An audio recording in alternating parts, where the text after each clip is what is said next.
Hi guys, this is Darth Deuces, and today I'm back with a Star Wars action figure review. If you've been following me on Instagram, you would see that I recently picked up the Black Series 3 3/4 inch First Order Stormtrooper, and this is the one I'm going to be reviewing today. Now, previously I have reviewed the 3 3/4 inch Black Series Rey and Kylo Ren, and the First Order Stormtrooper was the last one out of the wave that I really wanted to get. So I was actually able to find them, and so I picked them up. Had no luck finding Jango Fett, so I picked him up. The First Order Stormtrooper 3 3/4 inch seems to be the most elusive of the 3 3/4 inch figures. I found Rey a few more times since I got her the first time. The only other one that's been a lot harder to find is Kylo Ren. It seems like Kylo Ren and the First Order Stormtrooper are the hardest of the 3 3/4 inch to find. Rey, it seems like you can find her if you keep looking. They eventually stock her, and the rest are relatively easy to find. But let's take a closer look at this figure. I don't even have him in the packaging. I opened it up a little while ago. Don't have the packaging, so I apologize for that. But it was nothing too special. Very similar to the 6-inch packaging. And this figure is definitely a really good figure. I really like this figure, but it does have its flaws. So we'll take a closer look at it. We'll just move that out of the way. And take a closer look. So in terms of sculpt, the sculpt's really nice on this figure. I think in terms of height wise, which I'll do a comparison with other figures later, he's a good height. Unlike the 3 3/4 inch Kylo Ren figure, which I felt was way too tall. This figure is a nice height. The head sculpt's really nice. I really like the head sculpt. Came out really well. The rest sculpt's really nice as well. I don't have any problem with that.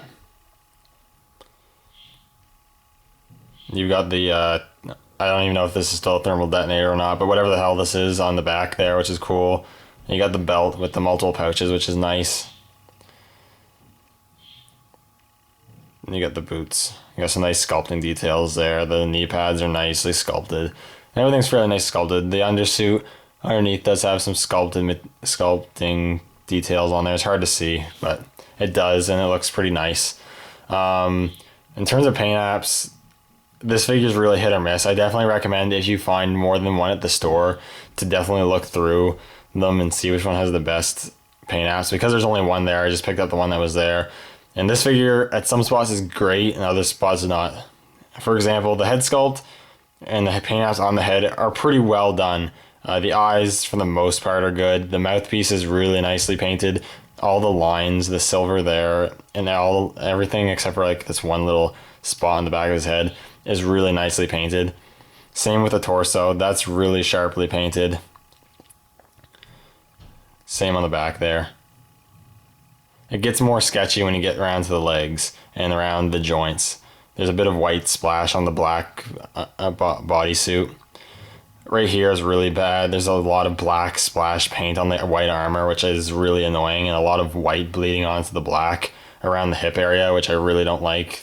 And it's somewhat obvious. I don't like that. It's not the same for every figure, obviously, but some of it is sloppy around the legs, especially.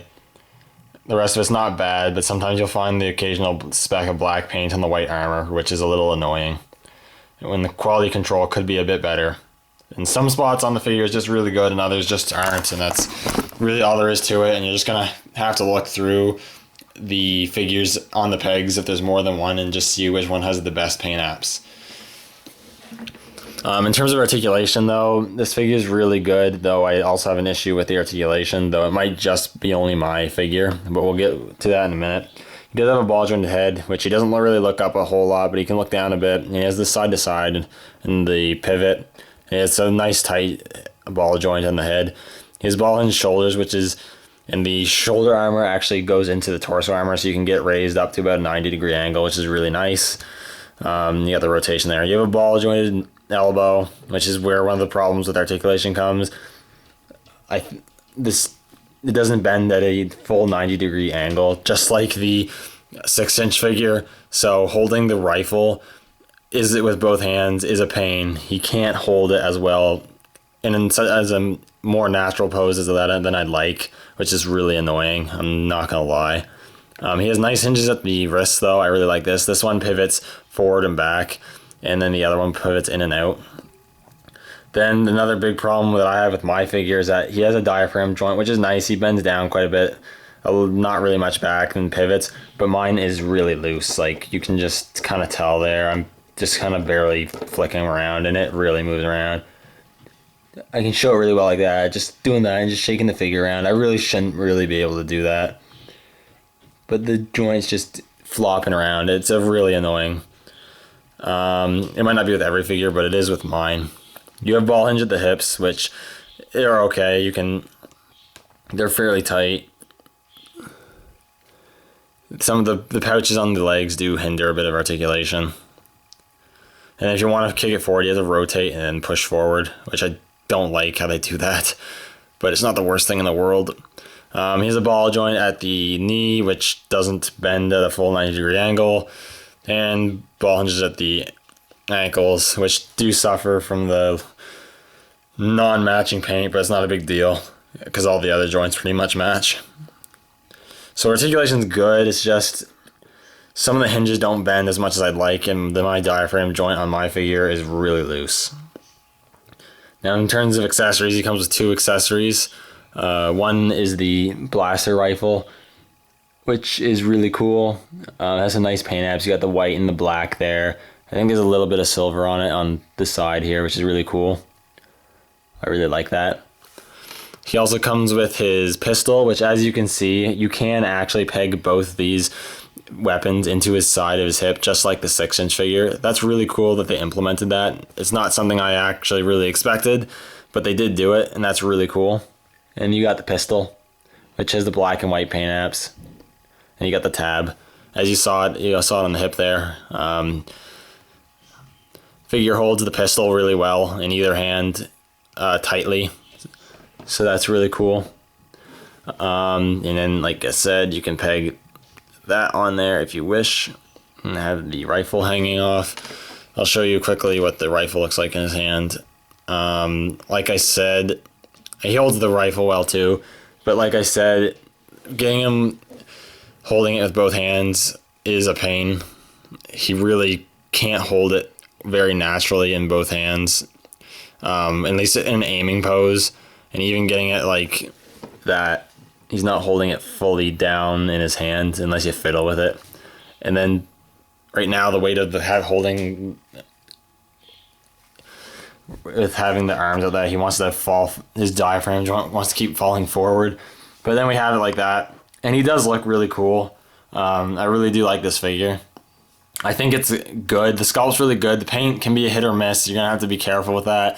And the articulation could use some work in terms of the range that they have, but I still think it's a really good figure. Definitely a improvement over the 5-point of articulation First Order Stormtrooper.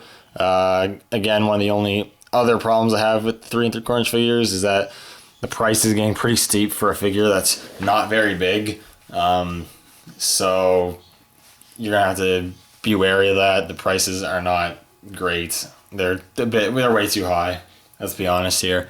And for the quality that this figure is, he wasn't worth really the $17 I paid for him. But he still is really cool. I think if you can find him, he is a bit harder to find. And if you want to get a more articulated First Order Stormtrooper for the 3 3/4-inch collection, I think you should definitely pick this guy up. Now, before we close off, I will quickly give you some comparisons here. I'm just going to with other figures, basically. First off, I'll compare them with the Clone Trooper. They're roughly the same height. The Clone Trooper, I'll zoom in here a little bit. The Clone Trooper is a bit tall, but I find the sculpt of the Clone Trooper is taller. But it's not a big deal. Then next, I have the Phase 2 Clone Trooper. This is the, I think, 2005 super articulated one. They're about the same height, so that's pretty cool. And then with the Stormtrooper, this is the most normal Stormtrooper I currently own. I don't actually have a normal white Stormtrooper anymore. But I do have the Stormtrooper here, and they're pretty much the same height, so that's pretty cool. He's definitely a lot better scaled than the Kylo Ren figure that I thought was way too tall. And then quickly, I'll just show you with Rey here. Rey is a bit shorter than the Stormtrooper, which makes sense. So it's a pretty cool figure. Just you'll have to just be careful with the paint apps. Make sure you get one with good paint apps, and just take into account prices, because the prices on figures these days is just crazy. Anyways, thank you guys for watching. If you like this video, please leave a like. If you want to see more videos, please subscribe. And if you want to see action figure photos, please check out my Instagram. Anyways, thank you guys for watching, and may the Force be with you.